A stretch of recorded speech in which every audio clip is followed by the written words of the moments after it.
موضوع يهم الدولة السودانية.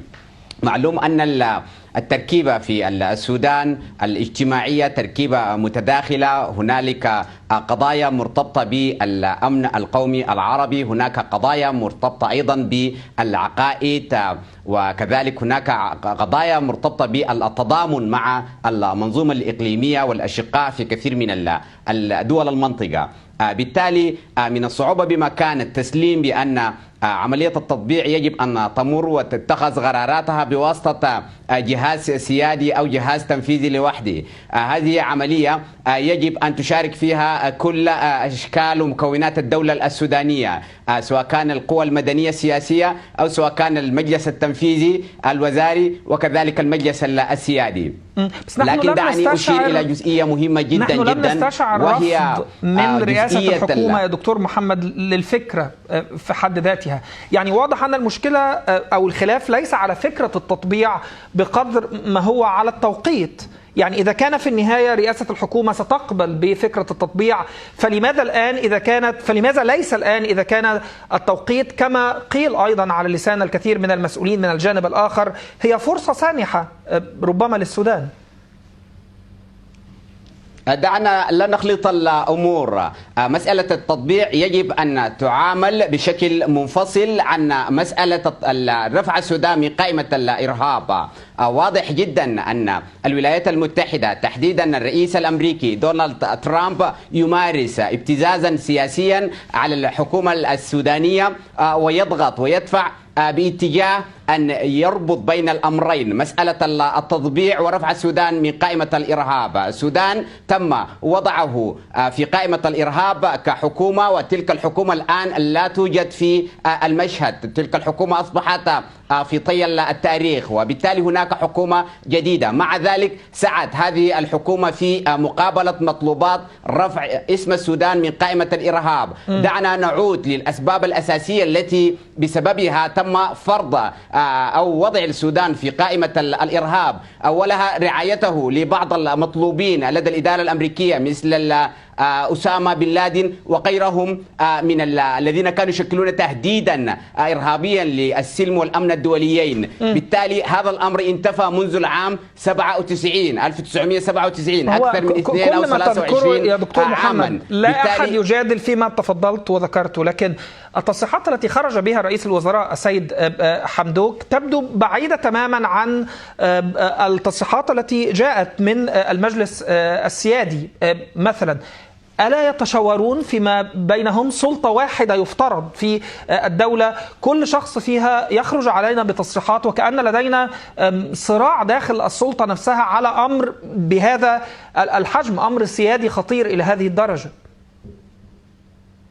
وهذا ما أقول وأكرره، أن اتخاذ القرار في مثل هذا الموضوع الحساس والذي يهم السودان ككل يحتاج إلى مزيد من التشاور ومزيد من التباحث، ولابد من الفصل من حيث المبدأ بين الأمرين، أمر التطبيع مع إسرائيل وأمر رفع السودان من قائمة الإرهاب. أنا لا أرى هناك تباين كبير جدا من حيث المبدأ والفكرة العامة بين المجلسين السيادي ومجلس الوزراء، ولكن السيد رئيس الوزراء يقول بعدم ربط أمر رفع السودان من قائمة الإرهاب بمسألة التطبيع. هنا يظهر الابتزاز السياسي ومحاولة حكومة الولايات المتحدة ممثلة في الرئيس دونالد ترامب في استغلال هذه الفرصة للضغط على الحكومة السودانية لجهة يعني أن ترضخ للتطبيع مع إسرائيل. وهذين الملفين يجب أن يتم التعامل معهما بشكل منفصل بالنسبة للبعض يا دكتور محمد. يعني هي عصا وجزرة ونعلم هذه الاستراتيجية دائما. فإذا كان السودان يريد الخيرات التي قد تأتي بعد فكرة الرفع من قائمة الإرهاب أو سيل المساعدات الذي قد يتوالى على البلد، عليه أن يقدم شيء آخر في المقابل. جدلية ما الذي سيقدمه السودان في مقابل ما الذي سيحصل عليه سأتحدث لحضرتك فيها، لكن خليني أسمع بعض الآراء على الهاتف أيضا أرجوك. محمد من الخرطوم. يا محمد أهلا وسهلا. هل لدينا بين كبير في أجنحة السلطة الانتقالية تتصور فيما يتعلق بملف التطبيع؟ تتصور؟ والله يا أخي، في البداية طبعا التحية لك ومساء سعيد. ونشكركم على تناول هذا الموضوع المهم يعني. وبي دائما سباقة. الإجابة على سؤالك ما في بون يعني كون واسع بين القيادة العسكرية والقيادة المدنية، يعني كل يعني يعمل لمصلحة السودان لكن بتفكيره. القوى العسكرية بتعتمد على الصرامة، والمدنيين يعني بيعتمدوا على التفكير الواسع والخيال المبدع، يعني كل يعني بيعمل لمصلحة السودان، ما في قوة واسع يعني.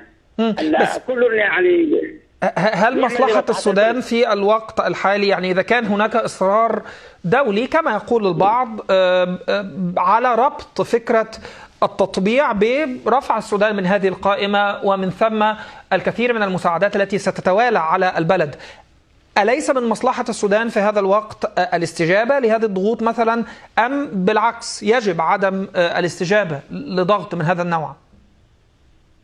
والله طبعا انا في رايي بميل لراي السيد رئيس مجلس الوزراء السوداني الدكتور عبد الله حمدوك، يعني رايه راي منطقي وواقعي. رفع السودان من قائمه الدول الارهاب يكون اولا، بعد ذلك ياتي التطبيع، لان السودان يعيش ضائقه اقتصاديه، والضائقه الاقتصاديه بتمنع الاستقرار في البلد، يعني حتى لو يعني اقاموا سفاري اسرائيليه في البلد بتتعرض لخطر امني.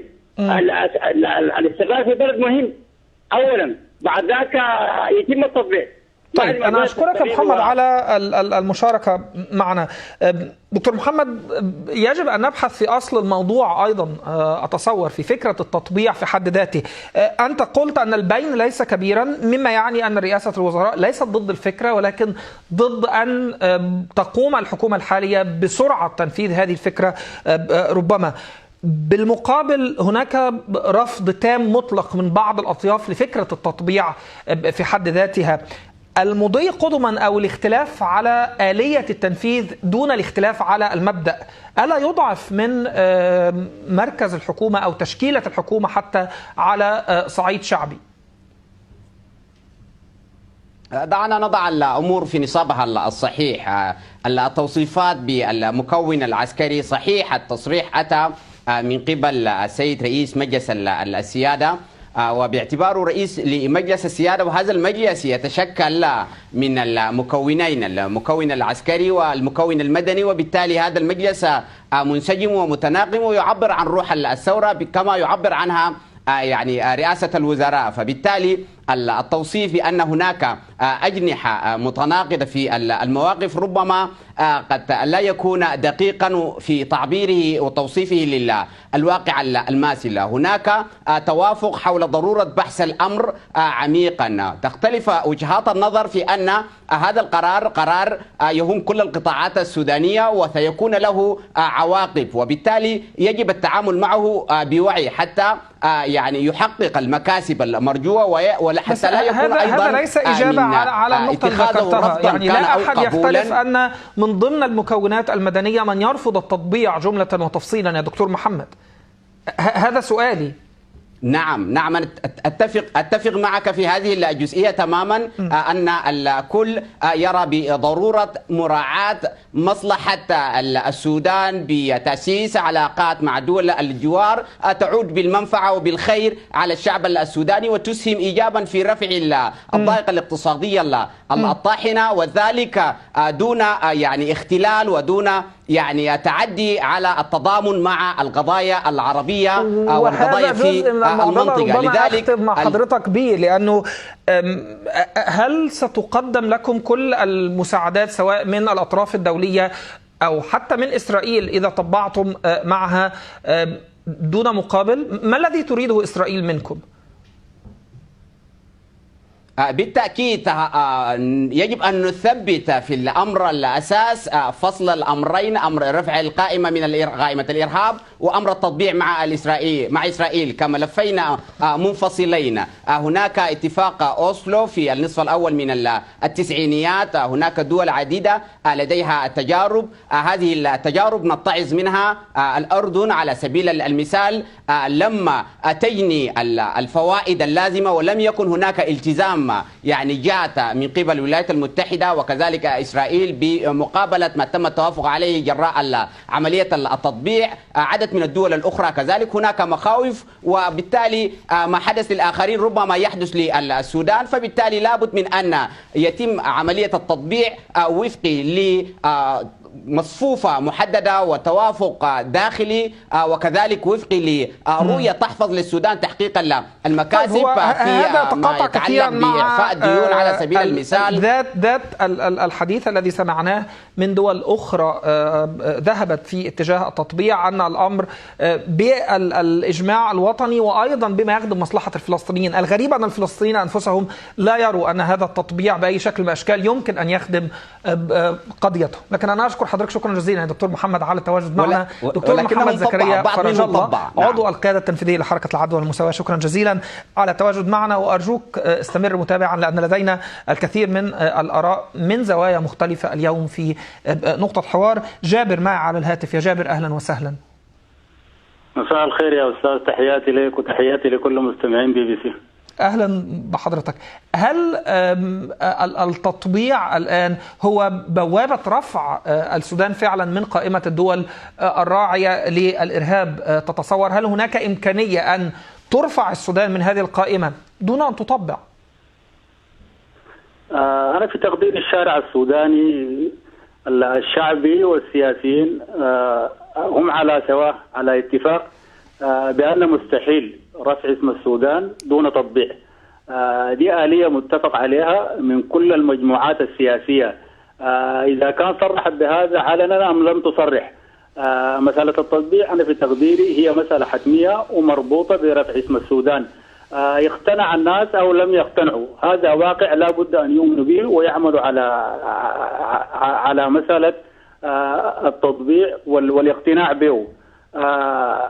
المسألة تأييد التطبيع في الشارع السوداني مربوطة بمصلحة السودان. الكل الآن يستخدم مفردة المصلحة. ماذا يستفيد السودان من التطبيع؟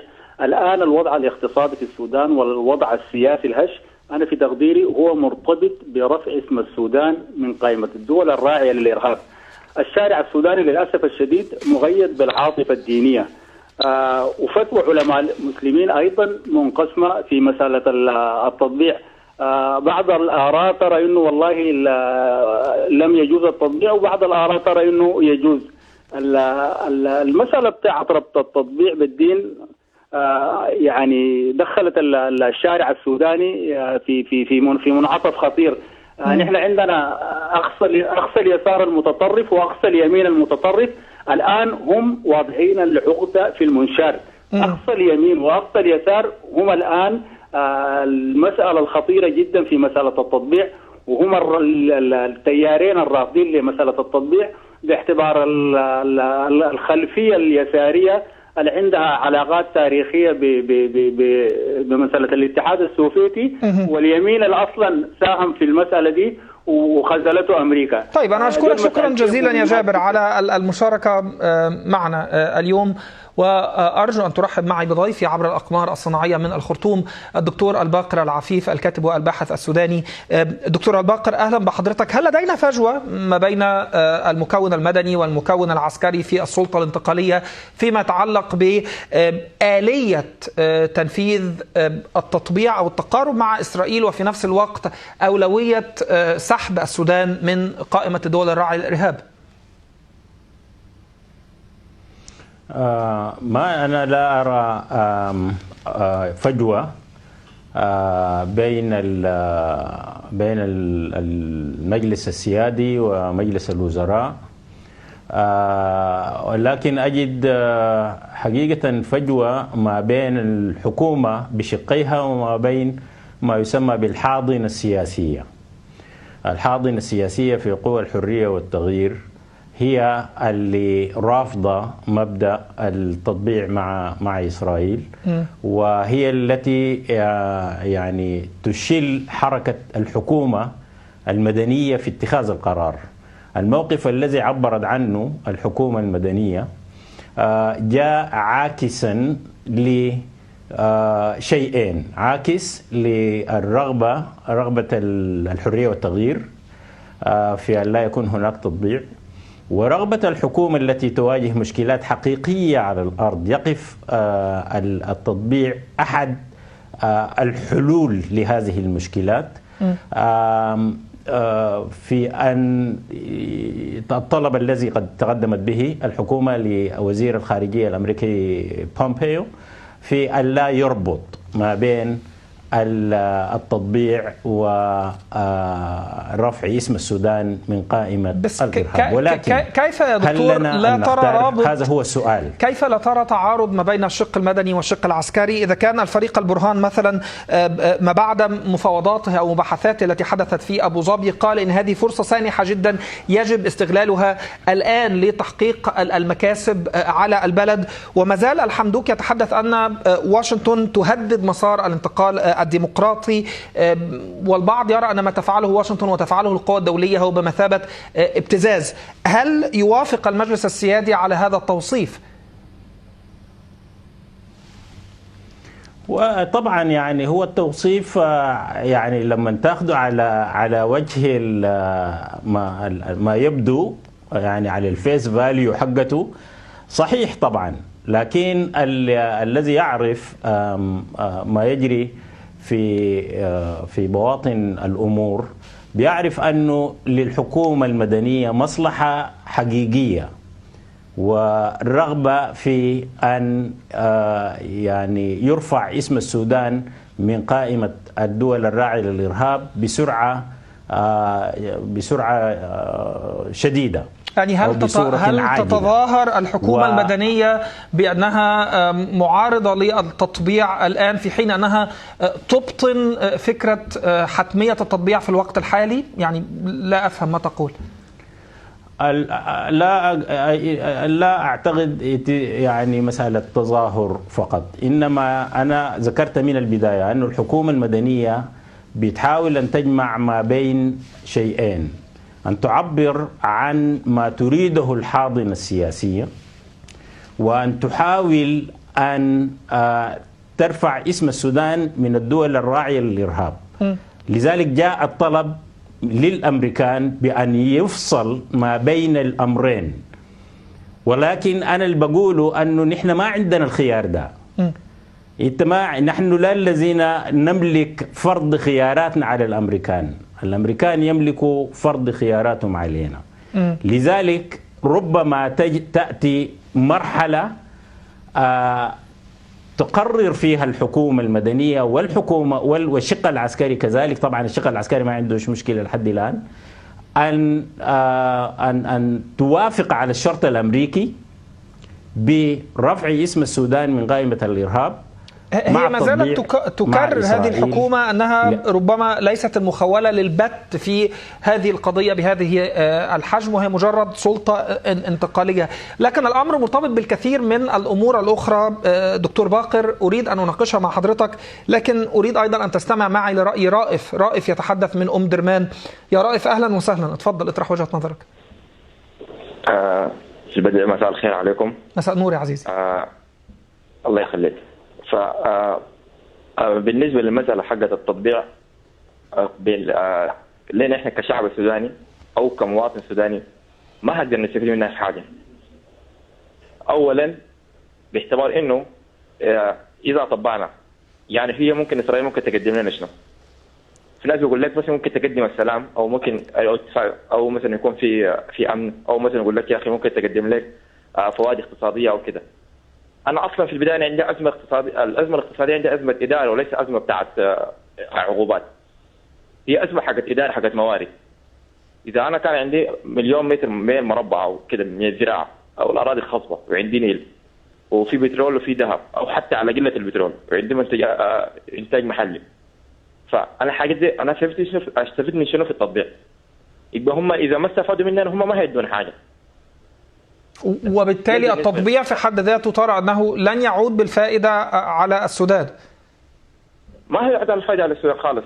طب ماذا عن الربط بينه وبين الرفع من قائمة العقوبات وبالتالي إمكانية تسهيل الحصول على مساعدات اقتصاد البلد في حاجة إليها؟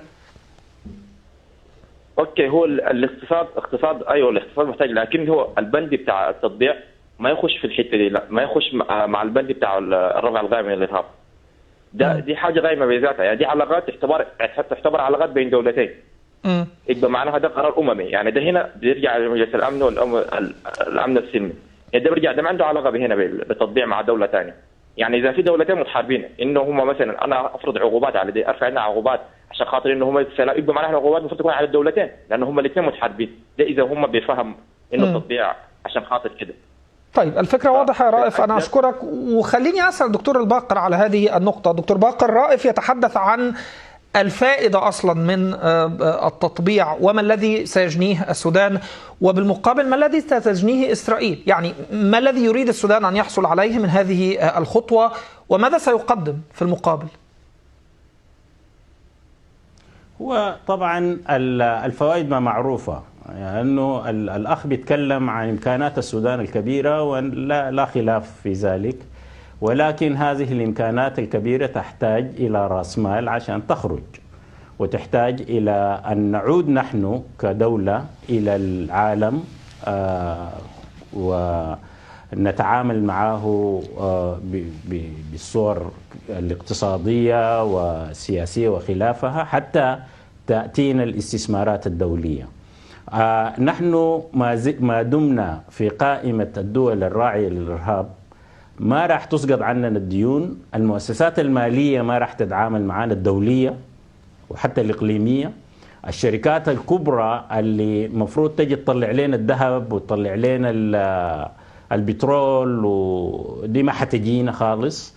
وأنا بقول أنه احنا يعني شنو هو منطلقنا لما نتحدث عن التطبيع مع إسرائيل؟ ما هو المنطلق بتاعنا؟ هل المنطلق بتاعنا حبنا لإسرائيل أو حبنا لأمريكا أم حبنا لأنفسنا وللشعب السوداني؟ بس هو بصرف النظر عن المنطلق هذا قد يقع في خانة التبرير فقط دكتور باقر، وكأنك تسحب من الشعب السوداني أي مقدرة. ربما ما تقول يعني أن السودان يجب أن يستجيب بين قوسين كما وصفوا للابتزاز الذي يتعرض له، وكانه مجبر على أمره في كل شيء. يعني هذه العقوبات أصلا نفذت على البلد في ظروف خارجة عن إرادة السلطة الحالية أو الشعب الحالي حتى. هذا النظام الذي تسبب في العقوبات أزيل تماما. لماذا تقبل السلطة ما وصفته هي نفسها بابتزاز في هذه اللحظة؟ طيب يا سيدي، عبارات ابتزاز وهذه العبارات العاطفية لا تساعدنا. ما هي أنا لم أخترعها دكتور باقر، الحكومة نفسها هي التي قالتها. يعني تصريحات الحكومة نفسها ما زالت تتهم واشنطن. حتى لو قالتها الحكومة يا عزيزي، أنا أعلق على الكلمة يا سيدي. تماما. أنا هنا أنا أعلق على ما تقوله الحكومة أو يقوله أي شخص. أنا لا أقدس الحكومة. الحكومة إذا قالت أن هذا ابتزاز أنا أقول لها خطأ، لأنه نحن الآن لا يعني في موقف يجب أن نفعل كل ما من شأنه أن يحلحل مشكلاتنا المواجهينها في الوضع الحالي. لا كرامة لفقير ولا كرامة لإنسان يعني يتسول قوته، ونحن نريد أن نخرج من حفرة عميقة جدا. فنحن إذا الآن أكبر دولة في العالم قالت ما ممكن ترفع اسمنا من الإرهاب قائمة الدول الراعية للإرهاب إلا إذا طبعنا علاقاتنا مع إسرائيل، فنحن أمام أحد أمرين: إما أن نتكلم عن عن الابتزاز والعزة والأشياء الزيدية ونقعد نبيت في طوابير البترول ونجوع ويظل الفقر، والفترة الانتقالية كلها الآن مهددة بالأزمة الاقتصادية، والعالم الذي يريدنا أن لا نطبع بيتفرج علينا الآن. نحن الآن نعاني من أزمة وقود، والعالم العربي في الخليج يعني يعوم في محيطات البترول، وما عايزين ينقذونا. نحن ما فيش حاجة اسمها تضامن عربي الآن مع السودان. الآن الدول تتفرج على السودان وهو يعاني، ونحن في داخل السودان نعاني من مشكلات كبيرة جدا تتعلق بالدولة القديمة والدولة العميقة، يعني في مؤامرة ضخمة جدا على ثورتنا وعلى نظامنا الذي نريد أن نبنيه. أنا إذا كنت في مكان الحكومة سأقرر فورا، سأخضع لهذا ما يسمى بالابتزاز وأوافق على التطبيع، ولكي ما يرفع اسم السودان من قائمة الدول الراعية للإرهاب، لكي ما نعود إلى العالم، لكي يتفاعل معنا هذا العالم. أمريكا هي التي تمنع دول العالم من أن تتعامل معنا. ما بتجينا شركات أمريكية، ما بتجينا شركات أوروبية، ما بتجينا باقر. وأنا أشكر حضرتك على التواجد معنا. للأسف الوقت المخصص لهذا الجزء انتهى، لكن سعدنا بوجود حضرتك الدكتور الباقر العفيف، الكاتب والباحث السوداني من الخرطوم. جزيل الشكر على حديثك، والرأي فيه الكثير من الحديث عن ربما براجماتية اللحظة، بمعنى أن الوضع الحالي بالظروف الحالية والفترة الانتقالية شديدة الصعوبة هي بحاجة لأخذ بعض الإجراءات السياسية التي ربما قد لا يرضى عنها الجميع، لكنها حتمية في مسار البلد. هكذا قال ضيفي تقريبا. لكن أنا معي الكثير من الآراء التي وردت أونلاين كذلك، وأغلبها كان يدور حول السؤال الرئيسي، وهو عن فكرة شطب اسم السودان من قائمة الإرهاب. هل هي مرتبطة بالتطبيع أم لا؟ المشاركون اختلفوا كثيرا. عمر مثلا قال نعم يمكن، بشرط أن يوقف عسكر الرماد الانبطاح وإرسال رسائل مغازلة لإسرائيل بين الحين والآخر. مازن يقول المفروض أن ذلك ممكن، لكن السودان للأسف يواجه ضغطا من العرب أكثر من الضغط الأمريكي، وطبعا لا أحد يصبر، والجميع كما يقول مازن مستعد للركوع. تغريدة أخرى باسم أم سبرانزا تقول أمريكا لا تزال تمارس المزيد من الابتزاز على السودان وتستغل أوضاعه الاقتصادية المتردية، وينضم إليها بعض الدول الخليجية. أما محمد فغرد وقال من يمني النفس بأن ذهاب دونالد ترامب سوف يغير السياسة الأمريكية فهذا لن يحدث. من مصلحة الولايات المتحدة أن يتم التطبيع مع إسرائيل.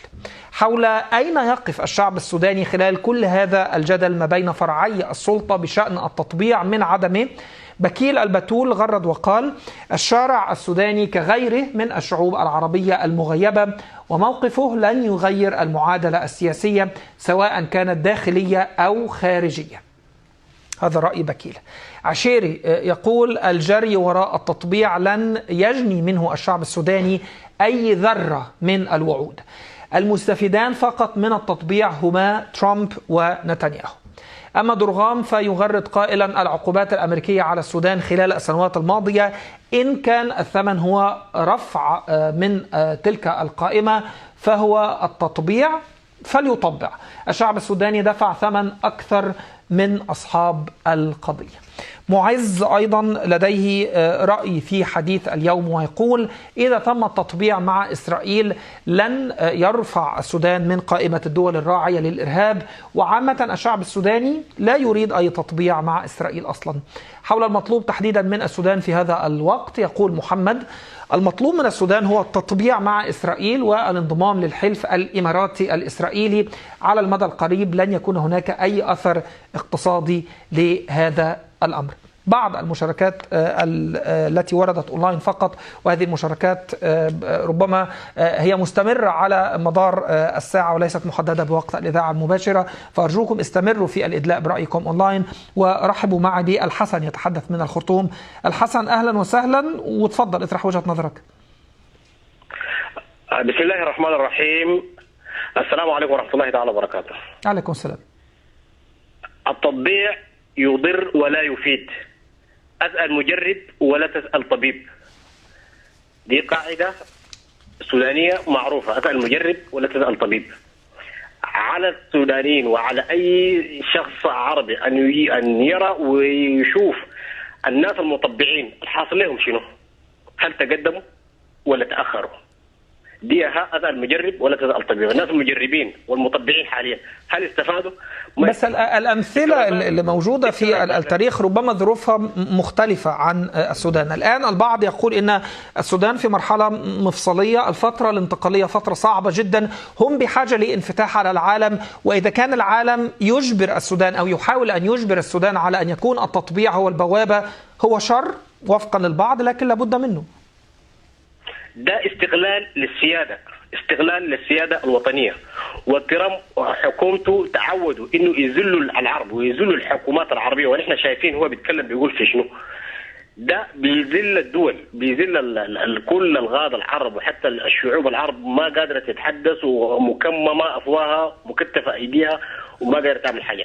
السودان أغلب السودانيين الموجودين في الشارع والبسطاء هم رافضين لمسألة التطبيع، لأنه التطبيع أصلا يضر ولا يفيد ولا بيأتي لهم بحاجة خالص. دكتور الباغر اللي كان بيتكلم هو مما يتولد إلى أن بيتخرج وبقى دكتور هو في دولة ما مطبعة، وقدر يبقى دكتور وقدر يحسن حالته ومعيشته وكل شيء، ما مطبع. فإذا هو ما حاسس أصلا بأنه التطبيع بيحصل فيه شنو والغير تطبيع بيحصل فيه شنو. أنا أشكرك يا حسن على المشاركة معنا، ودعني أتحول إلى ضيفي عبر الأقمار الصناعية من الخرطوم الدكتور محمد بدر الدين حامد، أمين العلاقات الخارجية بحزب المؤتمر الشعبي. دكتور محمد أهلا بحضرتك. البعض يرى أن شطري السلطة الآن كلاهما لا يعارض التطبيع بشكل أساسي، ربما هناك اختلاف على التوقيت والآلية، ولكن التطبيع يبدو وكأنه البوابة الحتمية لإعادة العلاقات لطبيعتها مع العالم. هل الحل الآن هو اللجوء إلى التطبيع في هذا التوقيت ربما أم ماذا؟ بسم الله الرحمن الرحيم، أشكركم للاستضافة. أهلا وسهلا. في البدء دعنا أخي نؤصل للأشياء.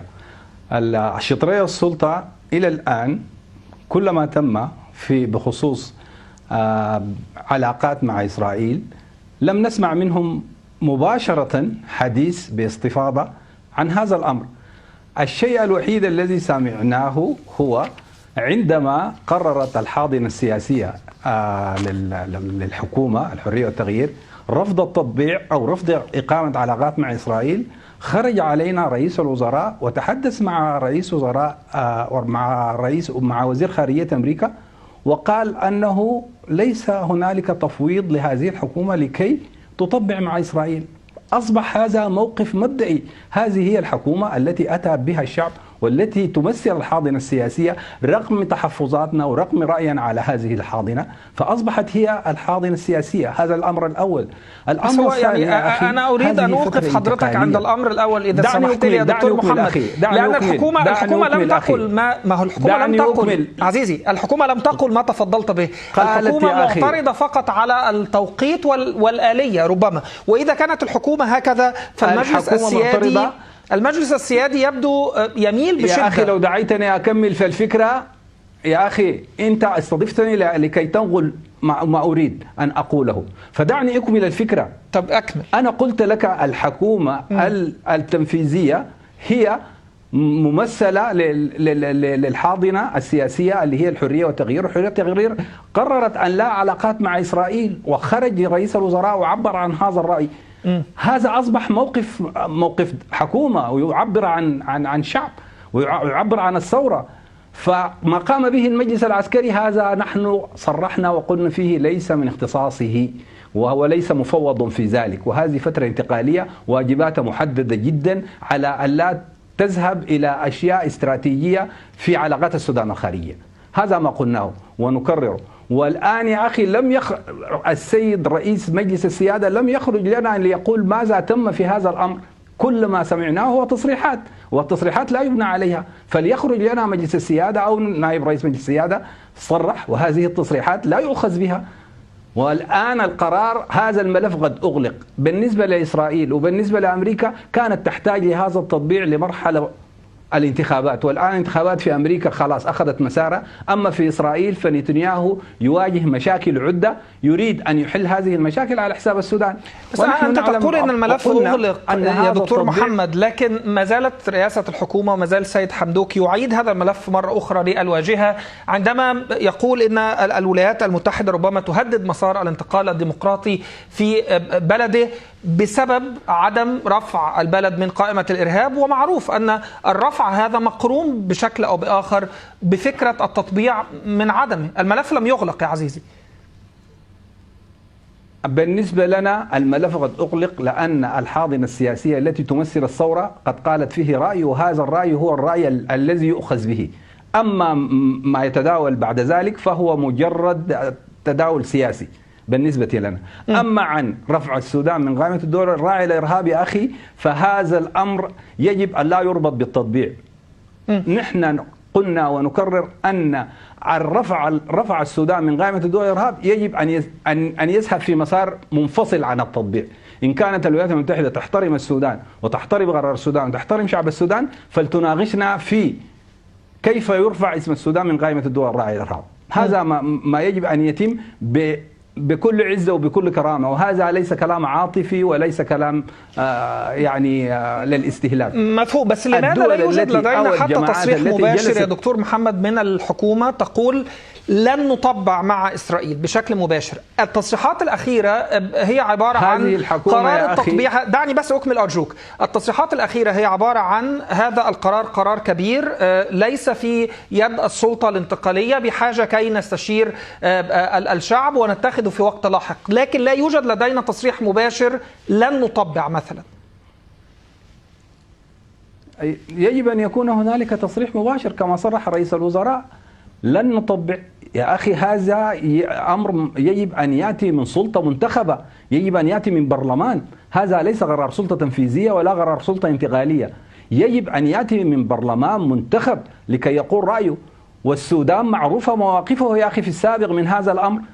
السودان هو الدولة التي أنتجت اللاءات الثلاثة، وحينما اتجه العرب لمصالحة مع إسرائيل وافق السودان بشروط حسب ما جاء في مبادرة الملك عبد الله من الأردن أن السلام مقابل الأرض، إن التزمت إسرائيل بذلك فليكن أن تقام هنالك مصالحة مع إسرائيل وتقام علاقات طبيعية. طيب. نحن نقول على إسرائيل أن تلتزم بالقرارات الدولية، على إسرائيل أن تعطي الشعب الفلسطيني حقه. طيب وهذا أنا ليس للفلسطينيين فقط. أي دولة معتدية يجب أن في هذا الملف يا دكتور بصرف النظر عن موقف إسرائيل، لكن سنبحث فيه بعد أن نستمع لبعض الاتصالات الهاتفية. أرجوك أم إيمان من الخرطوم، أريد أن أعرف وجهة نظرها في حديثنا اليوم. يا أم إيمان أهلا بك. عليكم السلام أستاذ محمد. أهلا وسهلا، تفضلي. أول حاجة الآن الحكومة الموجودة الآن هي حكومة فترة انتقالية، يعني تصرف أعمال حتى تجي الحكومة المنتخبة من قبل الشعب والمجلس التشريعي، فهي يتم مناقشة التطبيع مع إسرائيل ولا لا. أما عن رأيي عن التطبيع مع إسرائيل فأنا أفضل أن إسرائيل دولة مفتدية ودولة إرهابية، وضربت شرق السودان قبل كده، ضربتنا في عقردارنا وما في زول خدانا حقنا منها. أما بالنسبة لأمريكا عشان نصدقها تم فصل الجنوب في عهد الحكومة السابقة ولم نحضر شيئا. إذا تحدثنا عن الداخل السوداني نفسه الآن، هل لدينا تباين في بين أفرع السلطة فيما يتعلق بالتطبيع؟ هل تلاحظي تباين ما بين الشق المدني والشق العسكري؟ لأن إذا كان هذا ما تذكريه عن الحكومة المدنية أو عن رئيس الوزراء، المجلس السيادي يبدو كأنه يرحب بهذه الخطوة حتى وإن كانت البلد مضطرة للقيام بها. واضح أن فوائدها كثيرة. والله يا أستاذ، إذا أمريكا وضعت شرط الاسم رفع السودان من قائمة الإرهاب بالتطبيع مع إسرائيل، نحن نرفض، معظمنا رفض تاما حتى لو صاد لنا قمحا ونفطا وذهبا. أما بالنسبة لحكومة المجلس بشقيها والشق الحاضنة، يعني أنا بقول لك بكل صراحة نحن ما وصل السودان الآن بالرغم إنه يعني هو سوء إدارة بإمكانياتنا فترة المرحلة الانتقالية. وقبل كده يا أستاذ محمد إحنا عشنا فترة انتقالية كانت سليمة جدا جدا بعد حكم عسكري دام 16 عام فترتها صغيرة. في فترة عام كان واحد وناجح جدا وبعد انتخابات والبلد مشت في أمن وأمان. أما الآن الحاضنة السياسية والتكوين العسكري والتكوين المدني وكل واحد إحنا ما عارفين الحاكم لمين. الحاصل لنا الآن إحنا بنعيش معيشة ضنكة بسبب الثلاثة ديل. رئيس مجلس الوزراء صار قرار الحاضنة السياسية ترجعه. طيب أنا أشكرك يا أم إيمان، وخليني بس أعطي مجال لجعفر أيضا قبل أن نعود إلى ضيف الدكتور محمد. يا جعفر اتفضل. مرحبا عمر عبد الحميد. اهلا وسهلا، تفضل يا عزيزي. مرحبا بك وبالبي بي سي وللتطرق للقضايا الساخنه في السودان. نشكركم يا اخي والله دائما انتم سباقين. اهلا بحضرتك، تفضل. اهلا بحضرتك. اول حاجه نحن يعني المفروض نطلع من الكلام العاطفي ده. بالمناسبه العاطفه دي نحن عشنا فيها 16 سنه ذكروها بتاعت النميري، بالرغم من انه عمل فيها بطل وجاب ياسر عرفات وجاب له الطياره وغيره وغيره وغيره وغيره. جاب الفلاشه وداهم من المنطقه بتاعتي انا ذاتها في الشركه القطاري في مطار، شالوا من النميري وودى الفلاشه لاسرائيل. ما من زمان كان قاعدين الناس دي تتعامل مع اسرائيل. الجد شنو؟ الحاضنه السياسيه، الحريه والتغيير، الثوره، وديل ما مفوضين وتصريحات يزول هناك. وين هسه الحريه والتغيير الليله في المشاكل اللي في البلد؟ نحن قلنا كلام حمدوك فهمناه كالاتي يا عزيزي، انه يا جماعه انا ما مفوض هسي، ادونا فرصه. ما هو الحاجات دي نحن لو دايرين هسه الليله نطبق، ما ممكن نطبق بثمن بخس اللي هي القرارات الكبرى كما قال الحكومة ليست مفوضة لاتخاذها. عموما يا جعفر أنا أدعوك أن تستمر معي في الجزء التالي من البرنامج على الراديو أرجوك، لكن أتحول لدكتور محمد قبل أن أتركه. إذا كان دكتور محمد التطبيع مرفوض تماما كما أفهم من حديثك، ويجب الفصل بينه وبين مسار الرفع من قائمة الدول الراعية للإرهاب، أي استراتيجية تملكها الحكومة أو الدولة بالمجمل الآن في هذه المرحلة لتحقيق هذا الرفع دون أن تطبع؟ يا أخي نحن ما نملكه كثير. نحن دولة لديها موارد كبيرة ودولة لديها في موقع استراتيجي. العالم كله يعلم ما للسودان من هذه المقدرات. أمريكا تحتاج لنا والعالم يحتاج لنا وإسرائيل تحتاج لنا. نحن يجب أن ننظر لنفسنا وننظر للدول التي يعني من لا شيء بنت نهضتها، فنحن سوف نبني نهضتنا، سوف نبني اقتصادنا من ذاتنا. أعطيني أمثلة، يعني ما هي الاستراتيجية؟ يعني مفهوم أن السودان بلد كبير بالتأكيد، لكن الاستراتيجية يا أخي أن نعتمد على ذاتنا، والأمثلة واضحة. كيف؟ إذا كان الاقتصاد منهار، وقفت موقف قوي. يا أخي الاقتصاد منهار بسبب سياسات وليس لضعف في اقتصادنا. نحن نمتلك موارد لا يمتلكها أي دولة في المنطقة.